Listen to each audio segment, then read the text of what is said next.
أحزاب وحده أشهد أن لا إله إلا الله وحده لا شريك له وأشهد أن محمدا عبده ورسوله لا نبي بعده الله أكبر الله أكبر الله أكبر walillahil hamd.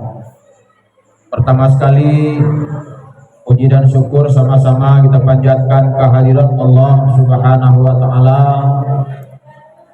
Pada hari yang sangat mulia ini Allah masih memberikan kesehatan, Allah masih memberikan sedikit luang masa kepada kita semua, sehingga saudara-saudara kami, puan-puan dan tuan-tuan, pada hari yang sangat mulia ini, pada hari kemenangan ini, pada hari Idul Adha ini dapat bersilaturahmi, dapat berkunjung, berlawat, bersilaturahmi dengan kami anak-anak yatim yang ada di rumah anak yatim ini.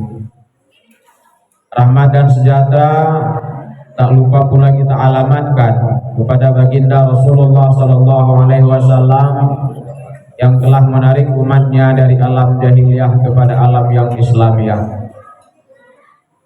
Puan-puan sekalian yang dirahmati Allah, masih dalam suasana hari kegembiraan kita umat muslim, kita umat Islam di bulan Zulhijjah ini, masih dalam suasana hari raya Idul Adha.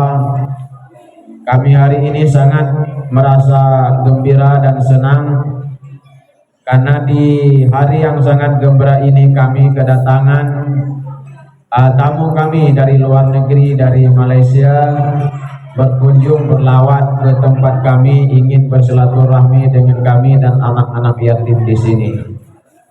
Alhamdulillah, setelah kita duduk sekejap, kami nak bagi sedikit penerangan aktiviti di rumah anak yatim ini.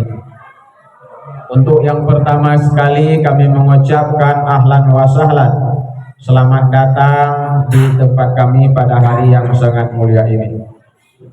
Alhamdulillah, puan-puan sekalian yang dirahmati Allah, kita di sini menerima dan menampung anak-anak yatim, fakir miskin, orang-orang mampu di seluruh Aceh seramai lebih kurang 165 orang, campur laki-laki dan perempuan. Di hadapan itu asrama untuk laki-laki, sementara di kita duduk ini asrama untuk yang perempuan. Usia mereka mulai dari umur 7 tahun hingga umur 20 tahun. Kegiatan anak-anak di sini selain hari Ahad, mereka belajar di luar di sekolah. Tak jauh dari sini, lebih kurang 1 kilometer arah airport. Dari jam 8 pagi hingga jam 2 tengah hari.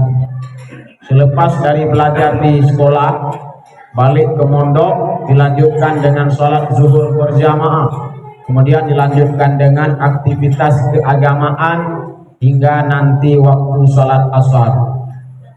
Selepas sholat asar, anak-anak ini ada yang nyuci baju, ada yang istirahat. Lalu nanti dilanjutkan dengan belajar keagamaan habis sholat maghrib hingga nanti waktu jam setengah 11 malam. Begitu seterusnya kegiatan anak-anak yatim yang ada di rumah yatim ini. Dari 165 anak-anak yatim di sini dan fakir miskin, dibantu lebih kurang oleh 15 orang, lebih kurang oleh 20 orang cikgu dan pengurus dalam bentuk sukarela. Artinya tak dijanjikan gaji oleh pihak rumah anak yatim ini, tak di